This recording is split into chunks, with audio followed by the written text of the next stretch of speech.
नमस्कार विद्यार्थियों, मैं नवीन कुमार, सहायक आचार्य, राजकीय कन्या महाविद्यालय हेतमसर, आपको एक नए चैप्टर के साथ आपका पुनः स्वागत करता हूं। आज का हमारा चैप्टर है वन संरक्षण। हमारे वन संरक्षण से आप सभी अच्छी तरह से परिचित हैं, क्योंकि वन हमारे लिए बहुत ही महत्वपूर्ण हैं। वनों के संरक्षण को साधारण अर्थों में आप मानते ही हैं कि वनों को बचाया जाना, वनों को सुरक्षित जो हैं उनको रखा जाना और नए पेड़ पौधों का लगाया जाना। वनों को दुरुपयोग तथा क्षति से बचाने के लिए वन संरक्षण अनिवार्य है।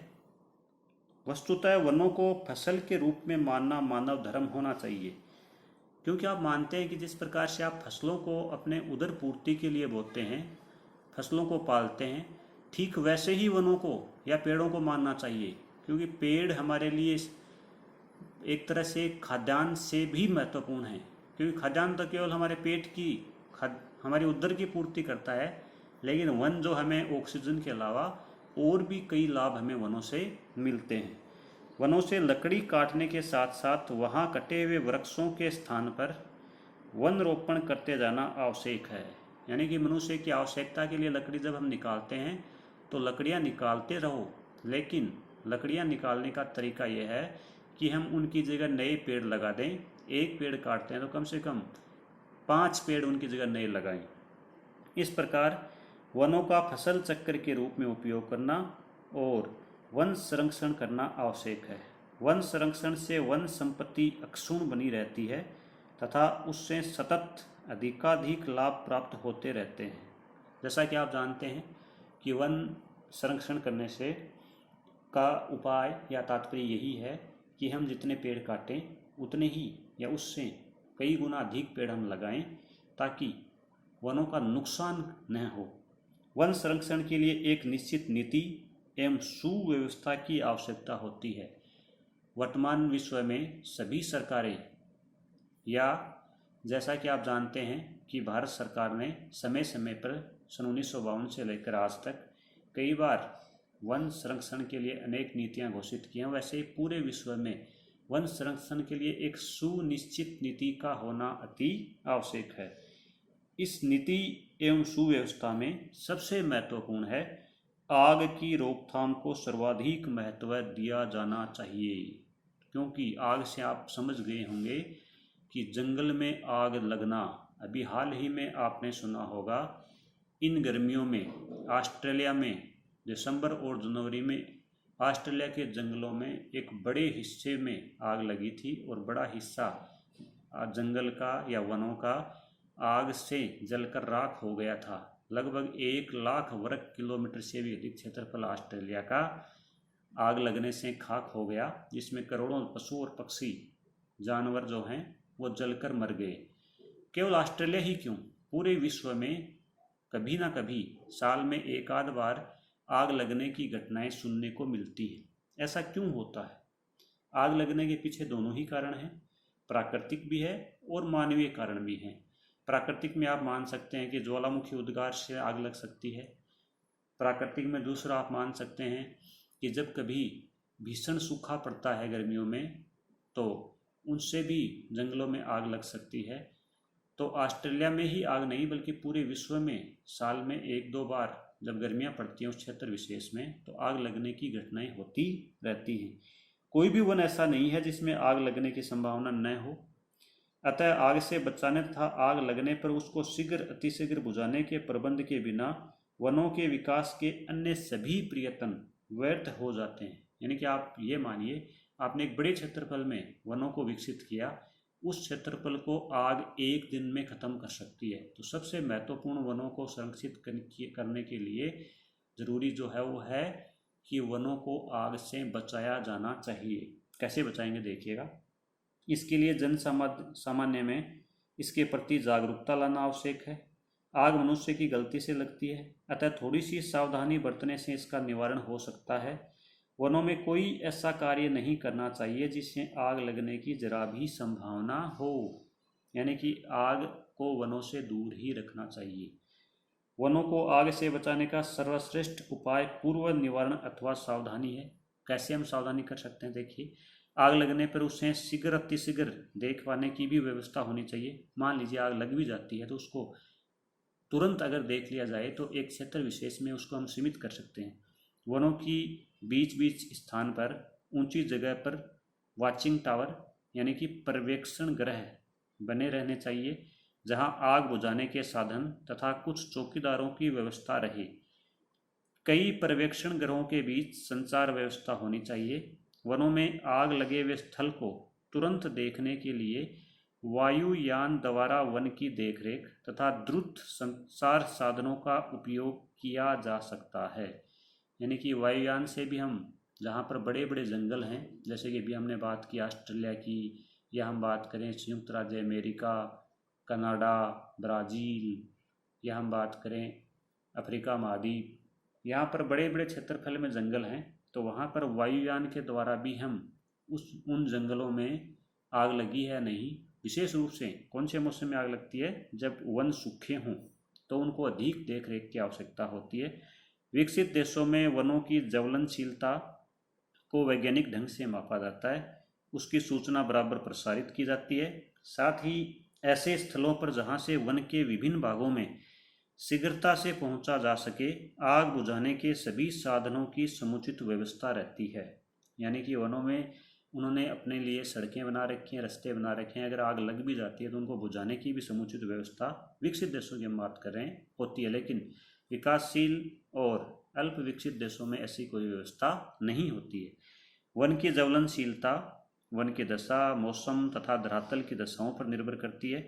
सूखे वन, शुष्क मौसम तथा बीहड़ धरातल में आग लगने की अधिक संभावना रहती है, क्योंकि जब सूखा मौसम होता है, तापमान अधिक होता है, तो वहाँ पर या तो अपने आप आग पकड़ सकते हैं वन जो सूखे होते हैं उस समय, या मानव की किसी गलती से भी आग पकड़ने की संभावना होती है।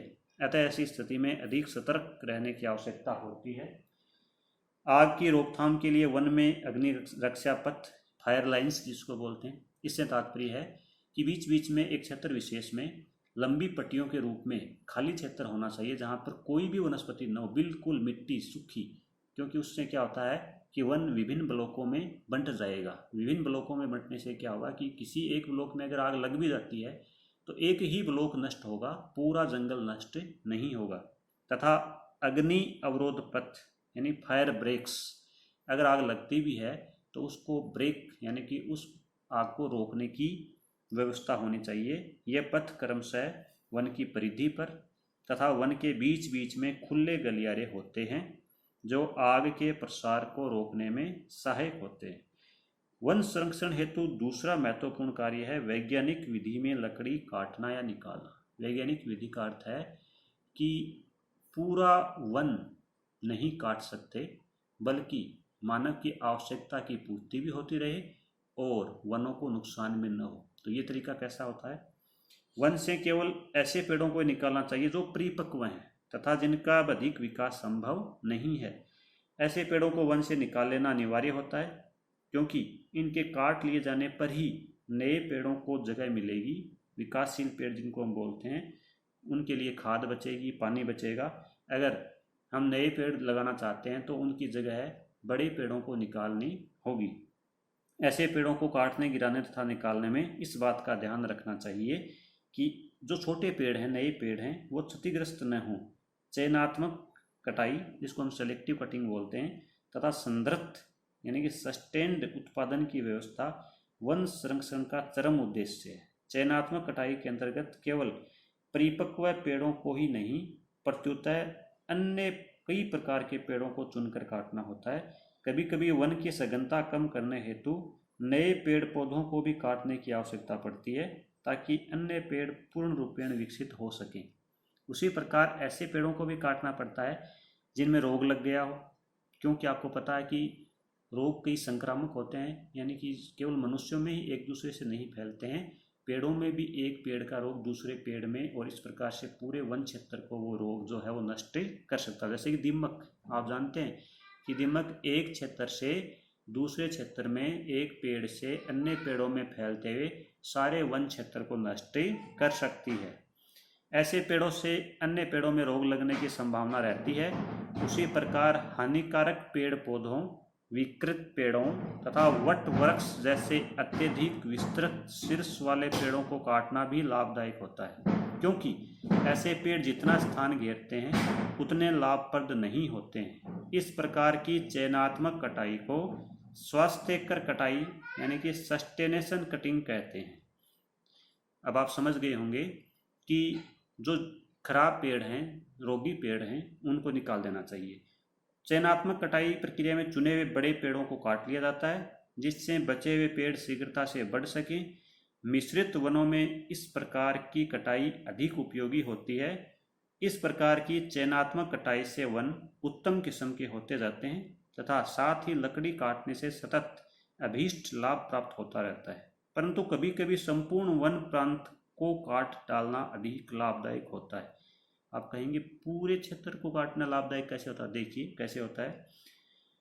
परंतु यहाँ भी पूरे का मतलब ये नहीं कि पूरे के पूरे वन को निकाल दिया, बल्कि चक्कर अनुक्रम पद्धति अपनाने की आवश्यकता होती है। मान लीजिए किसी विशेष प्रकार के वृक्ष को तैयार होने में 20 वर्ष लगते हैं। ऐसी स्थिति में संपूर्ण वन क्षेत्र को 20 भागों में बांट दिया जाता है। प्रतिवर्ष किसी एक भाग से पेड़ काट लिए जाते हैं और उसमें नए पेड़ लगा दिए जाते हैं। इस प्रकार आपने देखा कि 19 जो हिस्से हैं उस वन के वो सुरक्षित हैं और हर साल एक एक हिस्सा कटिंग होता जाता है। उस लकड़ी को मानव अपने उपयोग में भी ले सकता है और वन भी सुरक्षित बचे रह सकते हैं। इस क्रम से सदैव वन विकसित होते रहते हैं कि नए नए पेड़ उगते रहते हैं और विकसित पेड़ों को निकाल दिया जाता है। लकड़ी से अधिकतम लाभ प्राप्त करने के लिए उसके टुकड़े इस प्रकार काटने चाहिए तो उसकी चिराई इस ढंग से होनी चाहिए कि सभी भागों का कुछ न कुछ लाभप्रद उपयोग हो सके। यानी जो लकड़ी हमने वनों से निकाली भी है उस लकड़ी को भी अधिकतम लाभ प्राप्त करते रहना चाहिए। पेड़ों में लगने वाले दीमक, अन्य कीटाणुओं एवं बीमारियों की रोकथाम के लिए भी सतर्क रहना आवश्यक होता है। आप जानते हैं कि दीमक जो होता है वो पेड़ों का सबसे बड़ा दुश्मन होता है, तो उससे बचने के लिए हमें क्या करना होगा? उससे बचने के लिए वायुयानों द्वारा कीटनाशक दवाइयों का छिड़काव इसके लिए सबसे सरल उपाय है। परंतु यदि उनका प्रकोप अधिक बढ़ जाए तो फिर पूरे के पूरे वन को भी काट डालना आवश्यक पड़ सकता है।